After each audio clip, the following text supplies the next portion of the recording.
having me, guys. And don't let us in because... Well, you may not be the only one, sir. Nice to meet you. Hey, hey, good to, thanks for coming out. Appreciate it. Good to see y'all. Hi, how are you? Hey, how are you doing? I'm doing well. You RSVP? The group certainly knows I'm coming. I RSVP'd with as somebody listening in the audience. I RSVP'd as a speaker, and I RSVP'd as security. So if you have any other standards of RSVP that are necessary, I'm happy to fulfill those. Give us just 1 second. Sure. Please.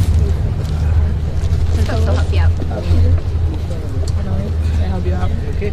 Alrighty. How are you doing? I'm pretty good. How you doing today? Yeah, doing okay. A little chilly, but it's November, right? Seems like a lot of security for no protesters. I'm not Pretty security. for our events. So many cameras right now. Let him speak. Ben, you're the How are you, man. sir? Free country.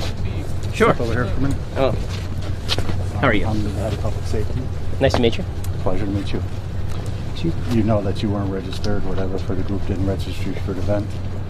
They have strict things, Welcome to so Soviet you're Union. not allowed, into the event. Well, I mean, YAF did inform you that I was coming as a speaker, as a person sitting in the audience, as well as a member of Christina Hoff Summers' team. So I'm not sure what other standards are necessary. I'm also wondering exactly why it's so necessary to keep me personally out. We're just following protocol, sir. Well, why is your protocol to keep me specifically out? What country protocol? Soviet Union or United States? You want to step over here to decide? Well, I'm happy to do it right here if you'd like. I mean, I don't think this needs to be private. The bottom line is it's private property, okay? It fully wasn't aware. proper procedures weren't followed, and you're not going to be allowed to. So am I to understand that if I take 3 steps forward, you will attempt to have me arrested?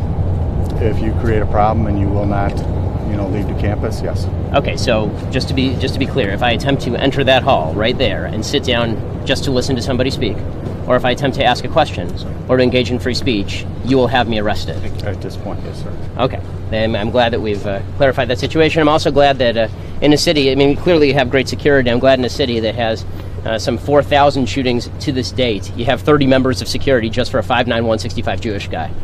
I think this is maybe a mild allocation of resources. Well, okay. Well, if that's the way we're going to do this, then we'll just do the event elsewhere, folks. So follow us. By the way, recently Jan showed you pictures. One of the guys that looks like him plays violin. Folks, we're going to be heading over, so here's the deal. What's the address of the place we're going? We're going to the Green Room Theater. Green Room Theater, 2 blocks that way. You know where it is? We have an address? What's that? We have an address? It's actually 0.7 miles guys right walking down the there? road. What's it called? So we're going to be in a car. What's But it's called the Green Room Theater. Green Room Theater. We'll get there. Green Room Theater? And you guys are more than welcome to join us. This campus obviously doesn't give half a shit about free speech. Listen, forget him. Thanks for what you do, man. Hey, absolutely. Thanks for coming out, guys. You're my hero. It's just a pity that your administrators you're have my no hero. respect for you guys as students and as community members.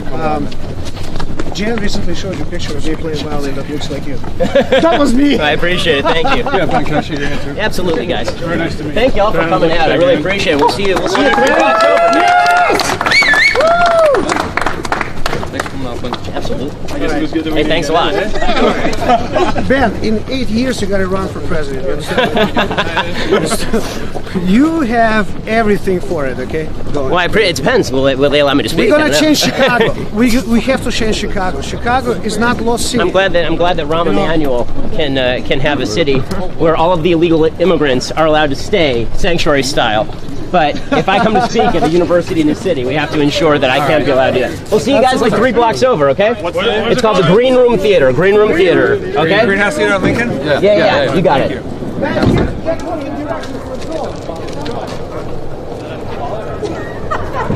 Go ahead, sir.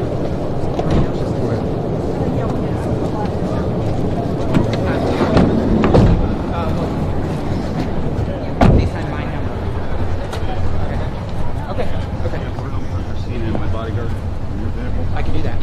I can do that. Thank you. We're not going to let me back. That's no problem. Thank you. Pat, you're gonna and then you're gonna FaceTime my number and she's gonna answer on my iPad.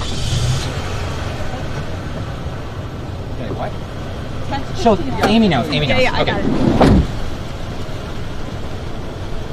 Just keep going. We'll get him driving away and all that, okay?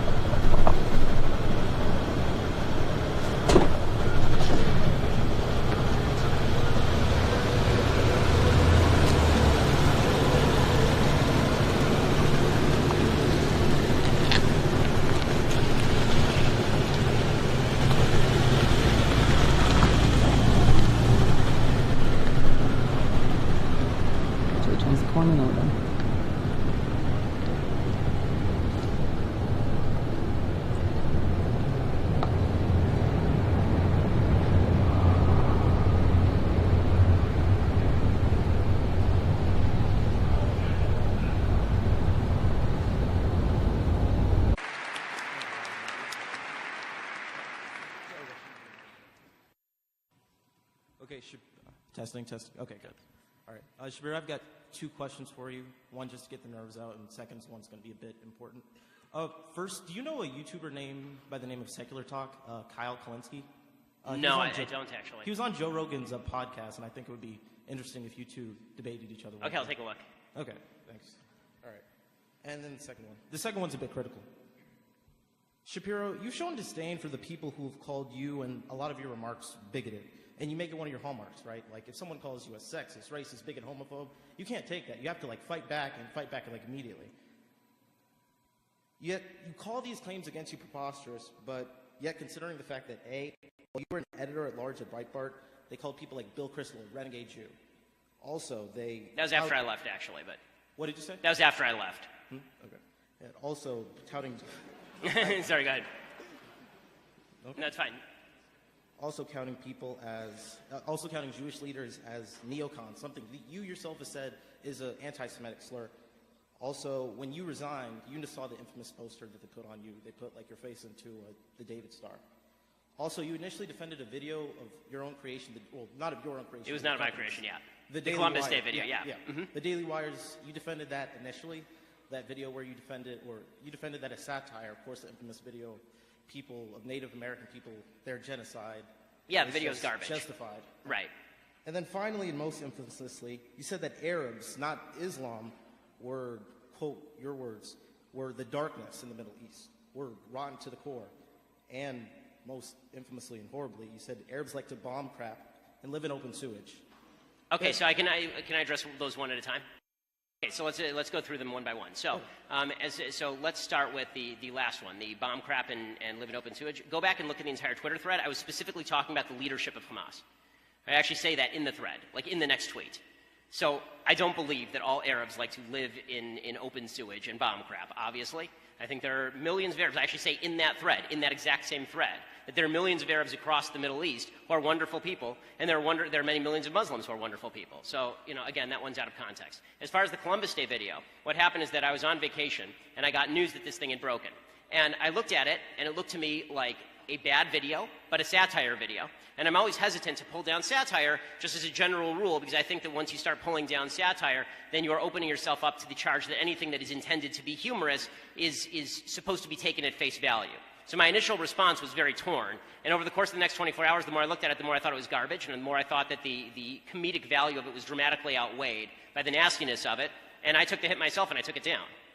Right, so there's that. As far as the column where I talked about darkness in the Middle East, what I specifically was talking about, again, that's taken out of context, is about a column. It was a column with regard to the Palestinian Authority and the fact that if you were to juxtapose Israeli settlements to the Palestinian Authority, then what you would be looking at is a regime that is terroristic and supports terror attacks and supports tyranny and supports the imprisonment of gay people and does not support women's rights.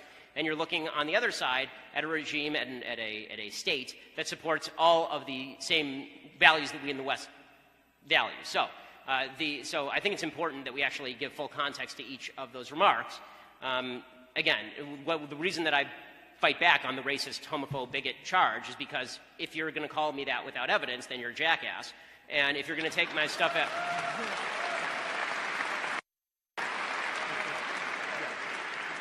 And taking context and I'm not suggesting this is what you're doing. My guess is that you're probably getting this off a list that was provided by some group or another.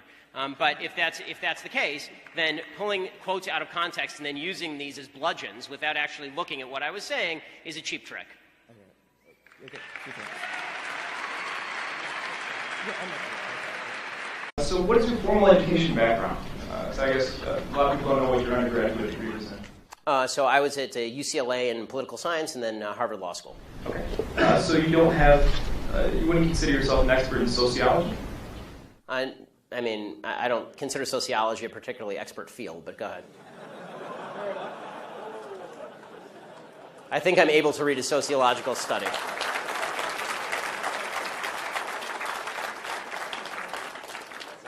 It is a field of study, but so you're not necessarily an expert. Yes, there are lots of fields of study. Right. Well, what I'm getting at is there's a lot of topics. Let's put it this way: I know a lot less about welding than I do about sociology. What I'm getting at is that you're not considered an expert in sociology, psychology, gender studies, lesbian dance theory, many of these things that you've brought up tonight. I know a lot more about all those others than lesbian dance theory. As far as if you want to take issue with the argument, I would urge you not to use the argument from authority, which is somebody has a PhD by their name, they know what they're talking about. That's a dumb argument.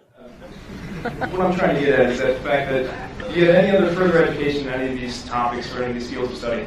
I don't need a 7-year degree in sociology. No bullshit when I hear it.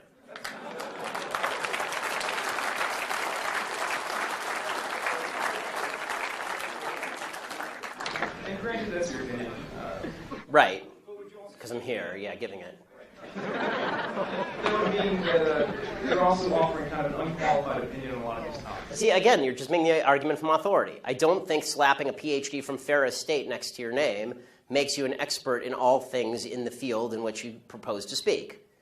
Okay, the fact is that either my argument's good or my argument's bad. Citing to my credentials is a really bad way of making an argument. It's actually the equivalent of